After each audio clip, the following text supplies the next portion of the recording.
All India उलमा board जिंदाबाद, all India उलमा बोर्ड जिंदाबाद। हमारी मांगे पूरी करो, हमारी मांगे पूरी करो। हमारी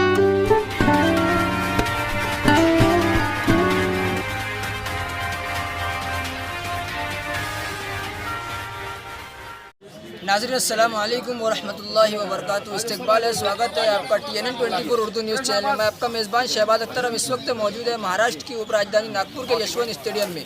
मेरे साथ मौजूद है औरंगाबाद से आए हुए शाहबुद्दीन सौदागर साहब, जो ऑल इंडिया उलमा बोर्ड के जिम्मेदार भी हैं। उनसे जानना चाहेंगे कि आपकी क्या मांग है।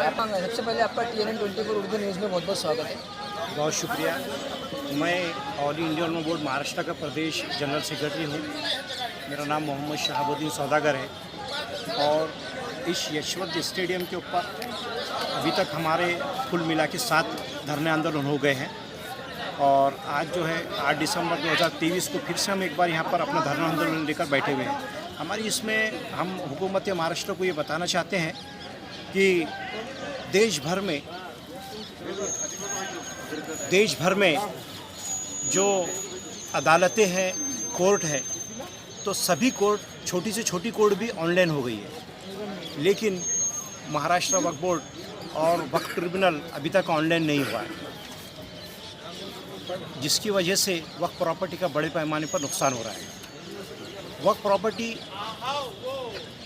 ये ऑनलाइन नहीं होने की वजह से वक्फ प्रॉपर्टी के अंदर भ्रष्टाचार आम हो गया है और इसमें होता यह है कि पूरे महाराष्ट्र भर से अगर किसी को अगली तारीख मालूम करना है तो उसको औरंगाबाद आना है, औरंगाबाद आके उसको तारीख मालूम करना पड़ता है। तो इससे ये बहुत सारे नुकसान हो रहे हैं। तो हमारी हुकूमत महाराष्ट्र से ये गुजारिश है कि वक्फ बोर्ड को भी और वक्फ ट्रिब्यूनल को भी फौरी तौर पर ऑनलाइन किया जाए। दूसरा मुद्दा हमारा ये है कि महाराष्ट्र भर में जितने भी डिस्ट्रिक्ट कोर्ट हैं, छोटे से छोटे ज़िले के अंदर और गांव के अंदर भी डिस्ट्रिक्ट कोर्ट की बुनियाद रख दी गई है, लेकिन उस डिस्ट्रिक्ट कोर्ट के साथ में वक्फ ट्रिब्यूनल कोर्ट नहीं है। लेकिन आप अगर महाराष्ट्र के बाहर की दूसरी स्टेट देखिए, जैसे यूपी हो गया, बिहार हो गया, दूसरी स्टेट में है, तो जहाँ पर भी डिस्ट्रिक्ट कोर्ट है उसके साथ में एक ब्लॉक जो है वक्फ ट्रिब्यूनल कोर्ट के लिए दे दिया गया है, जिससे वहाँ के मुकामी लोगों को वक्फ प्रॉपर्टी के लिए सहूलत होती है। तो हम हुकूमत महाराष्ट्र से ये पूछना चाहते हैं और ये मुतालबा करना चाहते हैं कि वक्फ ट्रिब्यूनल के साथ ये सौतेला सलूक क्यों? अगर आप सेकुलर है तो आप जितने भी डिस्ट्रिक्ट कोर्ट है उसके साथ में एक ब्लॉक वक्फ ट्रिब्यूनल के लिए दे दिया जाए, जिससे क्या होगा कि वहाँ के जो लोग हैं, जो भी ज़िले हैं, हर ज़िले का आदमी वहाँ पर जाएगा और अपने मसले हल करेगा।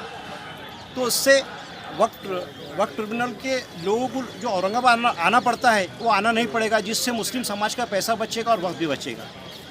तीसरा हमारा ये बोलना है कि वक्फ CWC जो डिपार्टमेंट है, सेंट्रल वक्फ काउंसिल में महाराष्ट्र वक्फ बोर्ड के कुछ लोगों का वहाँ तखर्रुर हुआ था, अपॉइंटमेंट हुआ था, लेकिन वो लोग जो है औरंगाबाद के हेड ऑफिस में काम कर रहे हैं।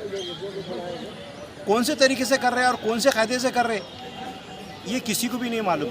लेकिन इस बात से जो है, जो जिन लोगों का अपॉइंटमेंट सेंट्रल वक्फ काउंसिल में हुआ वो औरंगाबाद में जो ड्यूटी कर रहे हैं, औरंगाबाद के हेड ऑफिस में ड्यूटी कर रहे हैं, तो इसका इल्म जो है वक्फ मंत्री को भी है, वक्फ के चेयरमैन को भी है, वक्फ के CEO को भी है और जो है वक्फ के डिप्टी CEO को भी है।